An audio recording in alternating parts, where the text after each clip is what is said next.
ሰላም ሰላም የፕራክቲካል ድሪም ተከታታዮች እንደምናችሁ። እንደተለመደው የግሬድ 12 ሂስቶሪ አዲሱን መጽሐፍ ይዤላችሁ መጥቻለሁ። በዛሬው ክፍል የምናየው ዩኒት 6 ነው። ያው ዘልዬ ዩኒት 6 ላይ የገባውበት ምክንያት በሚቀጥለው አሁን ላይ ሀፊር ላይ ስለሆናችሁ ሜቢ እንዲረዳችሁ ካሁን በኋላ ያሉትን ከዚህ ጀምሬ ብሰራላችሁ ለዚህ አመት ይጠቅማችኋል ብዬ ነው። ያልተሰሩትን ቻፕተሮች ግን መስራቴ አይቀርም። እንደተለመደው ቀጥታ ኖቱ የተወሰደው ከመጽሐፋችሁ ነው። ይህንን ስታነቡ አዲሱን መጽሐፋችሁን እያነበባችሁ ነው ማለት ነው። ስለዚህ እዚህ ስክሪኑ ላይ የምታዩት ኖት ቀጥታ ወርድ ባይ ወርድ መጽሐፋችሁ ራሱ ነው ማለት ነው እና ለማንበብ እንዲመች ብቻ ነው ያስተካከልኩት። ወደ ትምህርቱ እንሄዳለን። ዩኒት 6 የመጀመሪያው ፓርት የሚያወራው ስለምንድን ነው? ሪስቶሬሽን ኦፍ ኢምፔሪያል ሩል ኤንድ ኤክስተርናል ኢንፍሉዌንስስ። ምን ይላል መጽሐፋችን? In Unit 3 you studied that the liberation of Ethiopia from the Italian force involved British. With the help of the British, Imperial Haile Selassie was restored to his throne in May 1941. Unit 3 ላይ እንደተማራችሁት በብሪቲሽ እገዛ ኢምፔሪያል ኃይለ ሥላሴ ወደ ስልጣን መመለስ ችሎ ነበረ እና ያው ለሁለተኛ ጊዜ ኢትዮጵያን ጣሊያኖች ከወረሯት በኋላ በብሪቲሾች ወይም በእንግሊዞች እገዛ ነበረ ኃይለ ሥላሴ መልሰው ኢትዮጵያን መቆጣጠር የቻሉት ማለት ነው።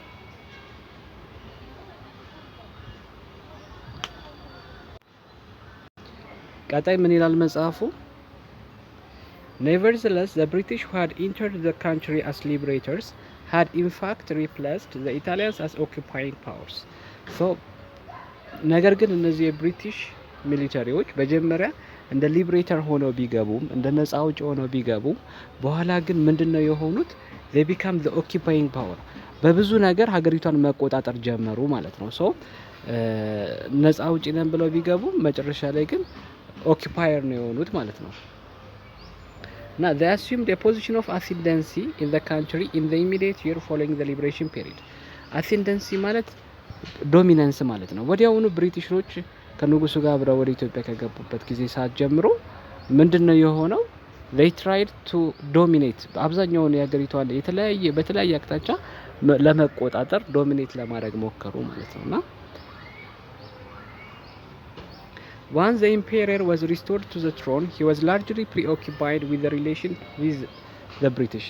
ንጉሱም ስልጣን ላይ ከመጣበት ጊዜ ጀምሮ በብዛት ሲሰራ የነበረው preoccupied የሆነው with his relationship with the British ከብሪቲሾች ጋር ባለው ግንኙነት ላይ ነበር ማለት ነውና ምን ይላል?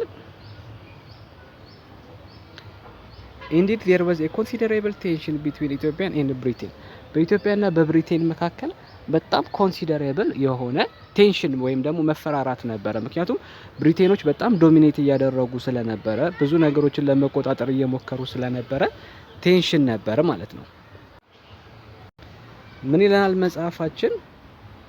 The two governments differed greatly in their view on Ethiopian future.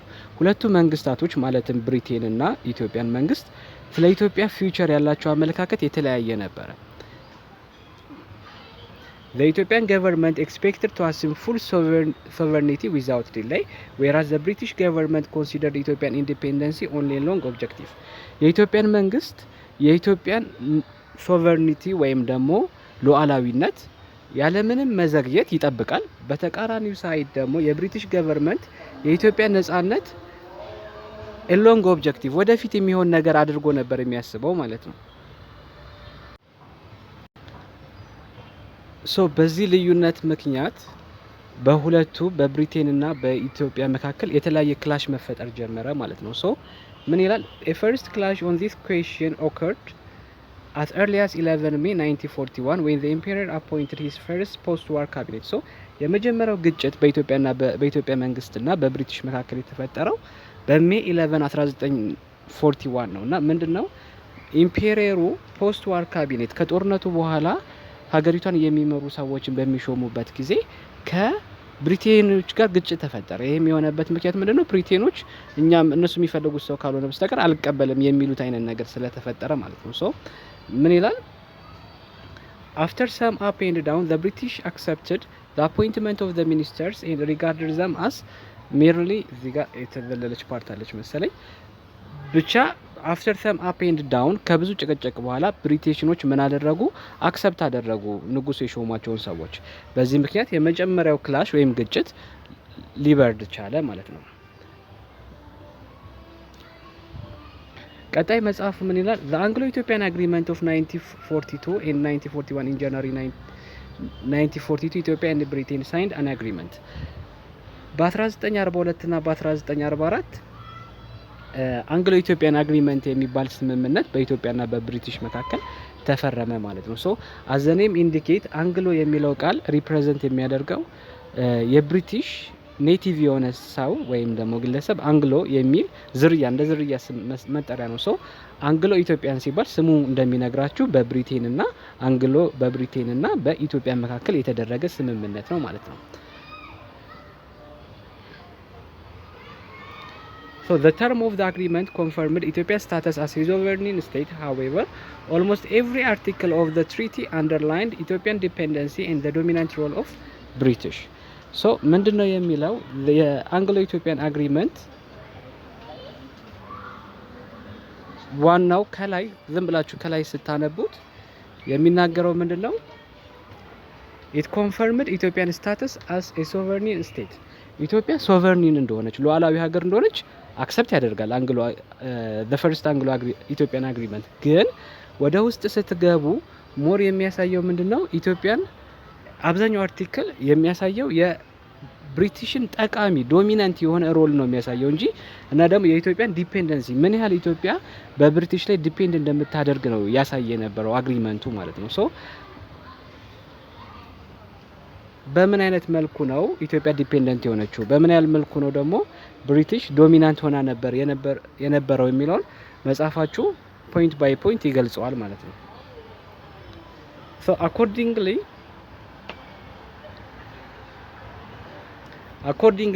under the Anglo-Ethiopian Agreement of 1942 the British minister in Ethiopia would enjoy primacy over all other diplomatic representatives in the country። እንግዲህ ኢትዮጵያ ልክ እንደ ሀገር የራሷ ዲፕሎማቲክ ሪፕሬዘንታቲቭ ይኖሯታል። ማለትም የምትወክሏቸው ዲፕሎማቶች ይኖሯቸዋል። ግን በፈርስት አንግሎ ኢትዮጵያን አግሪመንት መሰረት ከሆነ የብሪቲሽ ሚኒስትሩ ብሪቲሽን ወክሎ እዚህ የመጣው ሚኒስትር ኢትዮጵያ ከምትወክላቸው ኤኒ ዲፕሎማት የበለጠ ፓወር ነበረው ማለት ነው። ሶ ኢትዮጵያ በምታደርጋቸው ሪሌሽንሺፖች ውስጥ የበለጠ ተደማጭና ተሰሚ የሚሆነው እሱ ነው ከኢትዮጵያ ዲፕሎማቶቹ ይልቅ ማለት ነው። ሶ ይሄ ምን ያሳያል? ምን ያህል ብሪቲሽ ዶሚናንት እንደነበረች የኢትዮጵያ ደግሞ ዲፔንደንት እንደነበረች ያሳያል። ሌላኛው ኢትዮጵያ ለምታደራጀው ኒው አርሚ ብሪቲሽ አሲስት እንድታደርግ ተደርጎ ነበር ማለት ነው። ከዚህም በተጨማሪ moreover a British citizens occupied a key post as civil and military advisors። ከዚህም በተጨማሪ የብሪቲሽ ዜጎች በጣም ወሳኝ የሆኑ የመንግስትና የጦር ኃይል አማካሪ በመሆን ያገለግሉ ነበር ማለት ነው። እንዲሁም ደግሞ የኢትዮጵያን ፖሊስ ፎርስ የሚያሰለጥኑ የነበሩት እነሱ ናቸው ብሪቴኖች። ከዚህም በተጨማሪ they controlled the financial system የኢትዮጵያን የፋይናንሻል ሲስተም ወይም ደግሞ የገቢ ስርዓቱን ተቆጣጠሩት ማለት ነው። ሶ ከዚህም በተጨማሪ በጣም የሚገርመውና የኢትዮጵያን ኢንዲፔንደንስ የሚያሳየው it was agreed that all acts relating to the war effort domestic or international required British approval። የኢትዮጵያ መንግስት በዶሜስቲክ ወይም ውስጥ ለውስጥ ወይም ደግሞ በኢንተርናሽናል በሆነ መንገድ ጦርነት ማድረግ ቢፈልግ የማን ፍቃድ ያስፈልገዋል? የብሪቲሽ አፕሩቫል ያስፈልገው ነበር ማለት ነው። ሶ ምን ይላል? The Imperial even had to get permission from British officials to declare war against any state if necessary. So even ንጉሱ ራሱ ጦርነት ማወጅ ቢፈልግ በራሱ ሀገር ላይ የማን ፍቃድ ያስፈልገዋል? የብሪቲሽ ኦፊሻሎች ፍቃድ ያስፈልገው ነበር ማለት ነው። እና ከዚህም በተጨማሪ ብሪቲሽ የተወሰኑ ቦታዎችን ተቆጣጥራ ነበር። እነዚህ ቦታዎች እነማን ናቸው? አንደኛ ኦጋዴን ተቆጣጥረው ነበር። እንዲሁም ደግሞ ስትራቴጂክ የሆነ ኤሪያዎችን ለምሳሌ በፍሬንች ሶማሌላንድ ቦርደር አካባቢ የተወሰነ ቦታውን ተቆጣጥረዋል። እንደ አዲስ አበባ ጅቡቲ ሬል ሮዱን የባቡር መንገዱን በብሪቲሽ ቁጥጥር ስር ነበር ማለት ነው። እና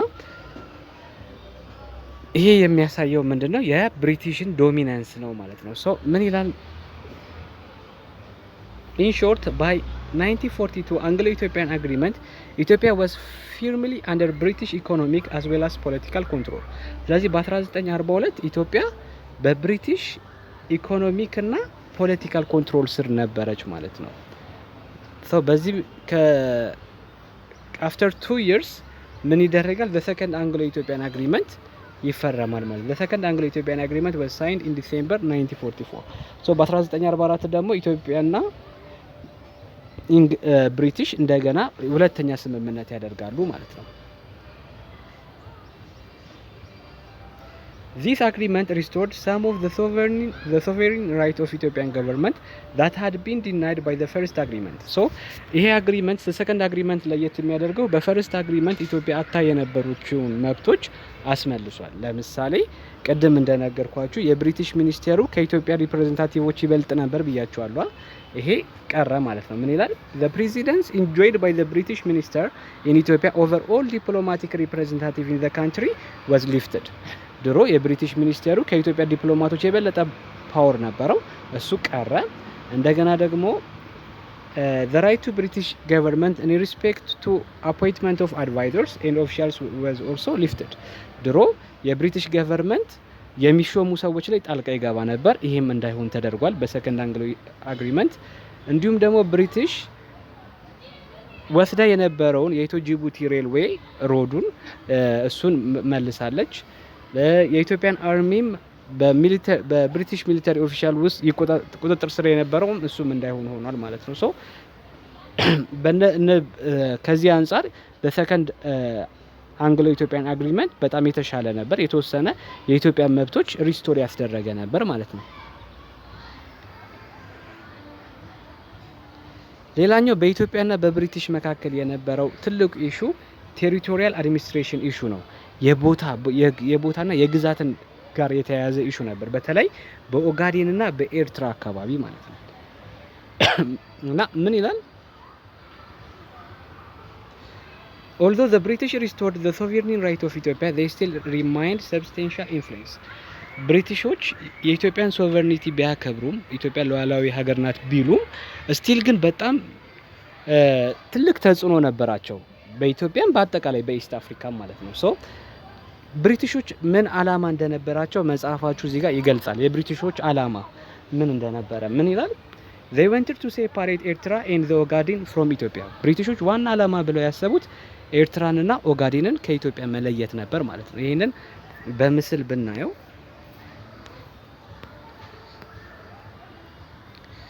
as you can see from this map ኦጋዴን የምንለው በሳውዝ ኢስት በኩል የምትገኘው የኢትዮጵያ ክፍል ነች። ኢንፋክት የኢትዮጵያ አሁን በሶማሊያ ስር የሚገኘው ማለት ነው። የኢትዮጵያ ሶማሊያ ስር የሚገኘው ፓርት ነው።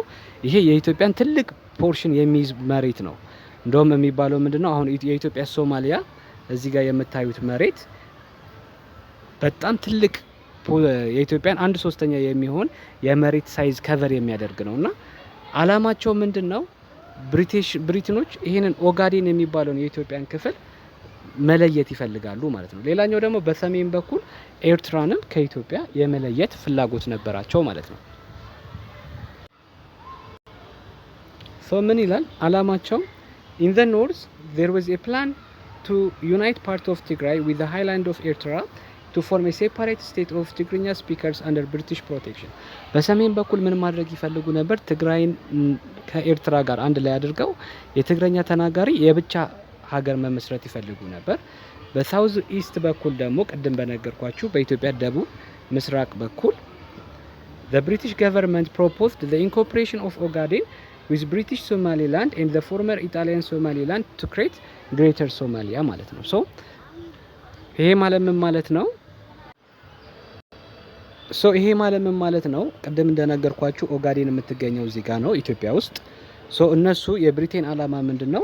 ይሄ ሶማሊላንድ ብሪቲሽ ሶማሊላንድ የምንላት በእነሱ ቁጥጥር ስር ነበረች፣ የአሁኗ ሶማሊላንድ ማለት ነች። እና እሱን እና በኢጣሊያ ቁጥጥር ስር የነበረውን ሶማሊላንድ አንድ ላይ አድርገው they went to establish a greater Somalia ማለት ነው። ይሄ ትልቁ የብሪቲሽ ዋና አላማ ነበር ማለት ነው።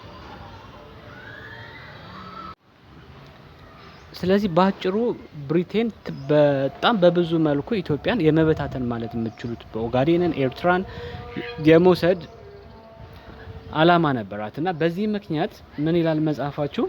hence the plan became a source of fear, suspicion, mistrust and even anger on the part of Ethiopia። በዚህ ምክንያት በኢትዮጵያ በኩል በጣም ብሪቴንን መፍራት፣ መጠራጠር እና በብሪቴን አላማዎች መናደዱላ ተጀመረ ማለት ነው። ሶ Ethiopia became a founding member of United Nations in 1945 and immediately made a strong demand for both Ogaden and Eritrea።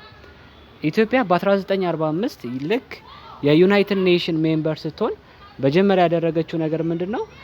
ኤርትራና ኦጋዴን ላይ የይገባኛል ጥያቄ ነው ያቀረበችው። ምክንያቱም ታሪካዊ በሆነ መንገድ የኛ ስለሆነ ማለት ነው። ሶ ምን ይላል እዚህ ጋር? historically the Ogaden had been an integral part of Ethiopian empire before the Italian invasion። ጣሊያኖች እኛን ከመወረራቸው በፊት ኦጋዴን የማን አካል ነበር? የኛ ነበር ማለት ነው። ሶ እንደገና መጽሐፋችን ምን ይላል? Ethiopia brought the matter to the 1945 London Conference of the Allied Powers, but the conference did not respond to Ethiopian claims። so በ1945 በነበረው ለንደን ኮንፈረንስ ላይ የኦጋዴን እና የኤርትራን ጥያቄ ኢትዮጵያ አቅርባ ግን ምንም አይነት መልስ አላገኘችም ማለት ነው። Nevertheless, after a long period of diplomatic struggle, the British withdrew from the part of Ogaden in 1948። ከብዙ የዲፕሎማቲክ ስትራግል በኋላ በ1948 ብሪቲሽኖች ከኦጋዴን ወጡ ማለት ነው። ግን ወጡ ሲባል ሙሉ በሙሉ ሳይሆን the ሀውድ የሚባል ስትራቴጂክ የሆነ ቦታ አለ። እሱን ሳይለቁ አብዛኛው ከሆነው ከኦጋዴን ፓርት ግን ወጥተዋል ማለት ነው። ከዛ በመቀጠል ምንድነው የሆነው?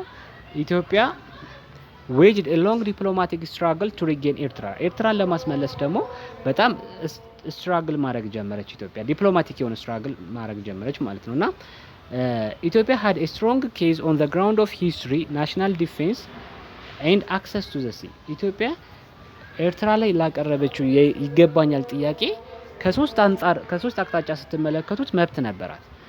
ከምን ብሎ መጽሐፋቸው ያስቀምጣል? አንደኛ ከሂስትሪ አንጻር፣ ከናሽናል ዲፌንስ አንጻር እንዲሁም ደግሞ ከአክሰስ ቱ ዘ ሲ ወይም ደግሞ የባህር አክሰስ ከማግኘት አንጻር ኢትዮጵያ በእነዚህ በሶስት ሪዝኖች ምክንያት ኤርትራን የመጠየቅ መብትም ነበራት ማለት ነው። ሶ እነዚህም ፖይንት ባይ ፖይንት ነው ከዚህ በኋላ የሚያስረዳችሁ ማለት ነው። ምን ይላል? historically the entire part of Eritrea or simply the Merab Melash had been an integral part of the Ethiopian empire before the Italians established themselves over the area in 1890s። so በ1890 ኢጣሊያኖች ያንን አካባቢ መያዝ ከመጀመራቸው በፊት የኤርትራ ሂስቶሪካሊ የኢትዮጵያ አካል ነበረች። ስለዚህ ቤዝድ ኦን ሂስትሪ እኛ መጠየቅ እንችላለን ማለት ነው የኤርትራን። ከዚህም በተጨማሪ ከናሽናል ዲፌንስ አንጻር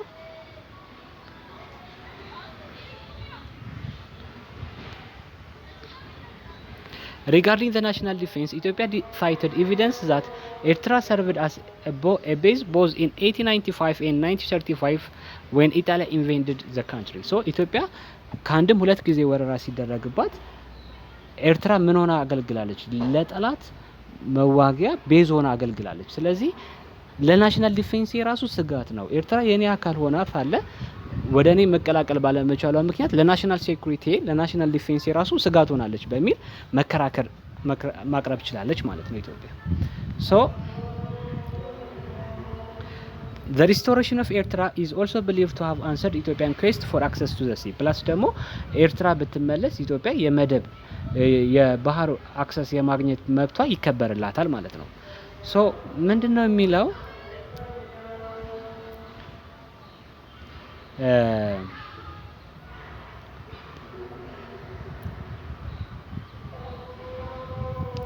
restoration under British administration various competing local groups emerged in Eritrea። ብሪቴን ኤርትራን በምታስተዳደርበት ጊዜ በኤርትራ ውስጥ የተለያዩ አይነት አይዲያ የፖለቲካ አይዲያ ያላቸው ሰዎች ግሩፖች መመስረት ጀመሩ። ከነዚህም ውስጥ መጽሐፋችሁ ይጠቅሳቸዋል። ዩኒየኒስት ፓርቲ፣ ሙስሊም ሊግ፣ ሊበራል ፕሮግሬሲቭ ፓርቲ፣ ፕሮ ኢጣሊያን ግሩፕ እየተባባሉ የተለያየ አይነት ግሩፖች ብሪቲሽ ኤርትራን በምትገዛበት ጊዜ ማለት ነው። ግን ዋናው ብራውድሊ these groups are divided into two እነዚህ ግሩፖች በሁለት ልትከፍሏቸው ትችላላችሁ። አንዳንዶቹ ምንድናቸው? they support union with Ethiopia, they won't support Ethiopian union. so በአንድ በኩል የዩኒየን ዊዝ ኢትዮጵያ የሚለውን አይዲያ ሰፖርት የሚያደርጉ አሉ፣ እንቀላቀል የሚሉ። በሌላው በኩል ደግሞ ኢንዲፔንደንስ ነው፣ ነጻ እንውጣ፣ ራሳችንን እንቻል የሚሉ የኤርትራ ግሩፖች አሉ ማለት ነው። so the demand for union was organized by the unionist party which was the largest political group in Eritrea. በዛ ጊዜ largest የነበረው ብዙ ህዝብ ይመራ የነበረው ግሩፕ እንቀላቀል ወይም ደግሞ አንድ ላይ እንሁን የሚለው ግሩፕ ነበር ማለት ነው። so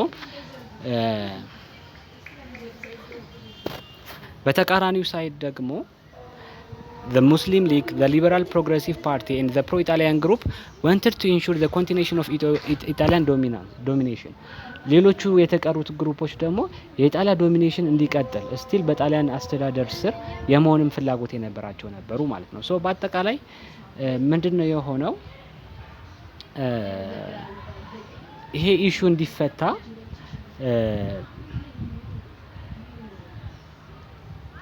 በጀመሪያ የሞከሩት the four power commissions was established by allies of world war Britain, France, Soviet Union and United States አንድ ላይ በመሆን የኤርትራን ኢሹ ሶልቭ ለማድረግ ይሞክራሉ። ማለትም ከኢትዮጵያ ጋር አንድ ላይ ትሆን የሚለውን ግን nevertheless unable to resolve the Eritrean question, the four powers referred the matter to United Nations in 1948 በ1948 ይህንን ጉዳይ በቀኛ መፍታት ስላልቻለን ብለው ለማን ይሰጡታል? ለዩናይትድ ኔሽን ይሰጡታል ማለት ነው።